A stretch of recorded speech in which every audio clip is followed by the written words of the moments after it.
HHH1987.com.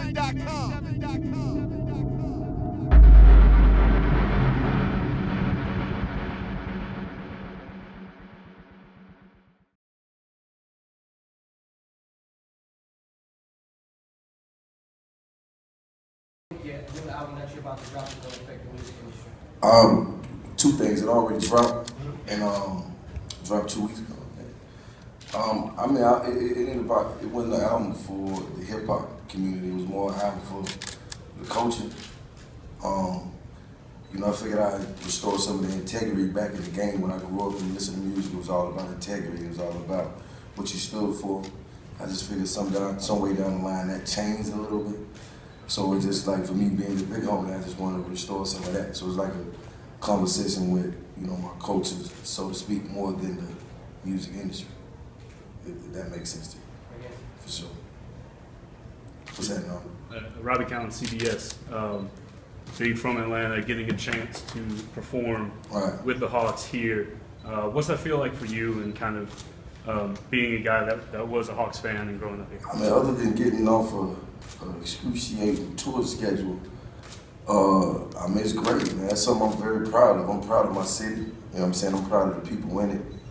And I'm definitely got a lot of respect for the Hawks organization for even, you know, reaching out to, you know, us local entertainers and people that represent the city as well, and making us a part of this, you know, this great foundation. I just feel like it's a step in the right direction. It's like, you know, music and sports all coincide. So to be a part of that and actually have, you know, have pride in that and be at the games and be a, you know, a season ticket holder, it's like, you know, it's dope. I get to get up there and do my thing, watch the game, get back to it. So I got a lot of love for the city. Yeah. Christina Lee with The Guardian. I understand that you've been in talks to perform in a Hawks game for a minute. Can you tell us more about that conversation? I mean, you know, it took some convincing. Not because I didn't want to do it, because, you know, I enjoy coming here, watching the games, and being the cool guy that sits on the court side, on the wood, so to speak. So to have to actually, you know, get out there and perform, you know, it's a different feeling, you know what I mean? So when it's just like, you know, when I do what I do it in a venue or an arena that is pretty much all my fans. So now I get to see who all my fans are tonight. You know what I'm saying? Real talk. Bridge, I'm with Loud Genius. You talked about, you know, music and sports going hand in hand. If you had an opportunity to be a GM for a day, or like a global ambassador per se for the Hawks, what's something you would add or take away from the franchise? Man, nothing. I would just add the after party after the game. You know what I'm saying? See if I get the club level cracking. You know what I mean? And that's all I would change. You know what I mean? Maybe put some AB on there. You know, that's it. Get cracking. What's up, Mo? Eldorado, Hip Hop's 1987. Yesterday, Kobe Bryant broke the news that he'll be retiring after the 2015-16 season.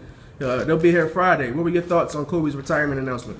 I mean, I think it's the right decision if that's what he chose to do. I mean, I think he put a lot of work in, and you know, at some point you gotta take time for yourself and your family. You know what I mean? And let your legacy live on. And I mean, I always thought he'd be a dope sportscaster, though. You know, if you ask me, because nobody get a really chance to talk to Kobe a lot. You know, he got the arrogant thing. You know, like myself. So it's just like, you know what I'm saying? So it's like, it would be good to see him and Charles Barkley going back and forth about what they think is right or wrong, you know? Brittany Collins with WGXA and Macon. I wanted to know about the song Where I'm From. How do you think the video depicts or defines Macon? I think it has absolutely nothing to do with what we're talking about at this present moment. Okay. Jeezy, piggybacking off the retirement thing with Kobe. Right. I know Jay-Z probably won't be releasing any more albums, so how many more you think you got left in you, man? Oh man, I'm gonna do it till I get tired, man. You know what I mean? For me, it ain't really even about the number of albums at this point. It's about, you know, what I bring to the culture and the game.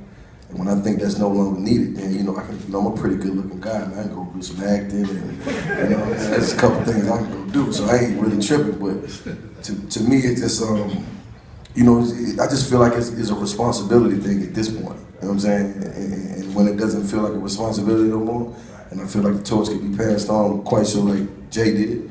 You know what I mean? You know, he can go live his life and be with his beautiful wife and, you know, be with his kids, you know? Sure. How you doing? I'm Diva from allhiphop.com. So a lot of athletes cite your music as, you know, motivation, thug motivation, of course. If you had to pick one of your songs to be the theme song for the Hawks, what would you pick? I'll definitely be put on. You know what I'm saying? 'Cause they put on for the city. And every time they get close, we all rally behind them, you know what I mean? And, you know, even when they, you know, drop the ball, we get right behind them again. It's just like, you know, we got a team that doesn't have a lot of, so to say, big names, but I think they play just as hard as anybody else, and they give it their all. And that's what I like to see, coming to see, you know, a bunch of people that play together as one, and it's not just one, you know, person that's carrying the team. It's the team that's carrying the team. And I think that's what makes the Hawks dope. Marlon Stevens with AUCHotspot.com. Being that you lived through different eras of Atlanta Hawks basketball, can you recall your most memorable moments here? Oh man, definitely Dominique and them, man. They did their thing when they was running, and it was just a different city. Then, you know, Dominique and them, you know, tear up the game. They hit the club. They're my kind of guys, you know what I mean? So it just brought a different energy to the feeling. I mean, to the game when you know you was in Atlanta. It's just like it was this thing. You know what I mean? It was like Atlanta Hawks basketball was just like, you know, this thing, and Dominique was our guy. You know what I mean? Jeezy, Robbie Count CBS. You talked about how you like that the Hawks were working with Atlanta hip hop artists. Being that hip hop's such a big part of the community, how important do you think it is for the Hawks to embrace that and kind of make that kind of like a marriage between hip hop and the Hawks and the NBA? I mean, I think it's more than just hip hop. I think what we got going on is when you come to Atlanta, you know, Atlanta is like a melting pot for everything.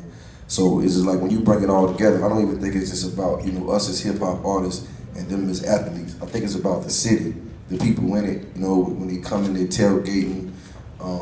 When they come to the games, you know, they're in Hawks uniforms, and you know, it's festive, and it's one of the biggest things that we have here. So it almost feels like, you know, it's our thing, and everybody's pretty much proud of their teams, you know, anywhere you're from. So I just think it's more so about the people. When we make the music, it's about the people in the city. And when you hear the music, it represents the people in the city. When you see the team, they represent the people in the city. So I think bringing it together represents the city. Jeezy, Shells, Power 107, make it again. Like I said, Jay-Z, Nelly, and Charlotte, they're bridging the gap with ownership in sports. Do you ever see yourself getting involved with the team? Oh yeah, I would love to own a little bit of the Hawks. I mean, what's up? You know what I mean? Like I got my guy over there. Let's see what I can work out. I don't think we had the conversation though. Two more. Jeezy, you've had an amazing career so far. You know, the word legacy starts to get thrown around. Right. When it's all said and done and you decide to put down the mic and do something else, right, how do you best want to be remembered? I mean, this was somebody that absolutely positively stood for what he believed in and didn't ever break, bend, or fold, and was always in the hearts of, you know, women, men, and children. Right? You know, when I started doing this, it was the only way to express myself, and when you hear me do it now, it's still the only way I have to express myself.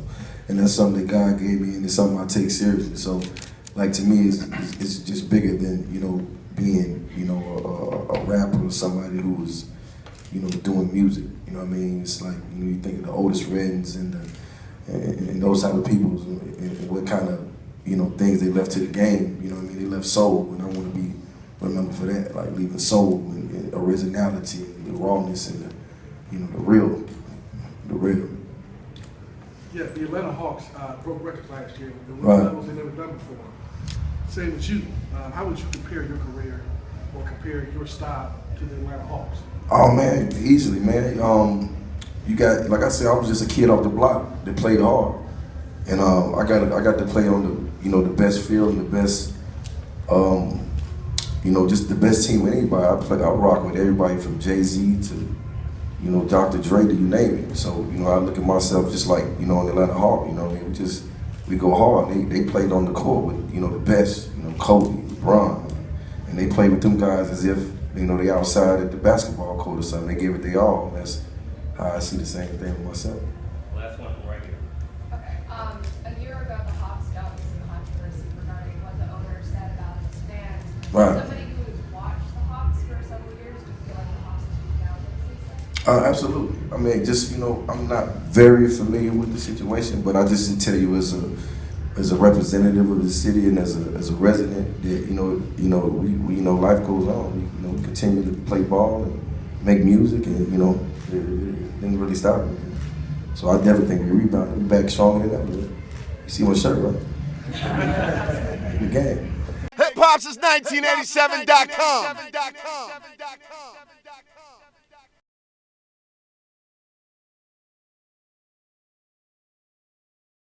Last season, you were in a very, very interesting but privileged position. You got to play with 4 out of this, let's say, the top 10 NBA players in the world. Right. Kyrie, LeBron, Westbrook, and KD. What's it like? What was it like playing with all 4 of them in one season? Like, what are some things you pick up? Break it down for us. I mean, you know, especially with LeBron, I mean, just coming in there, see how he work every day. You know, the first one in the gym, how he take care of his body.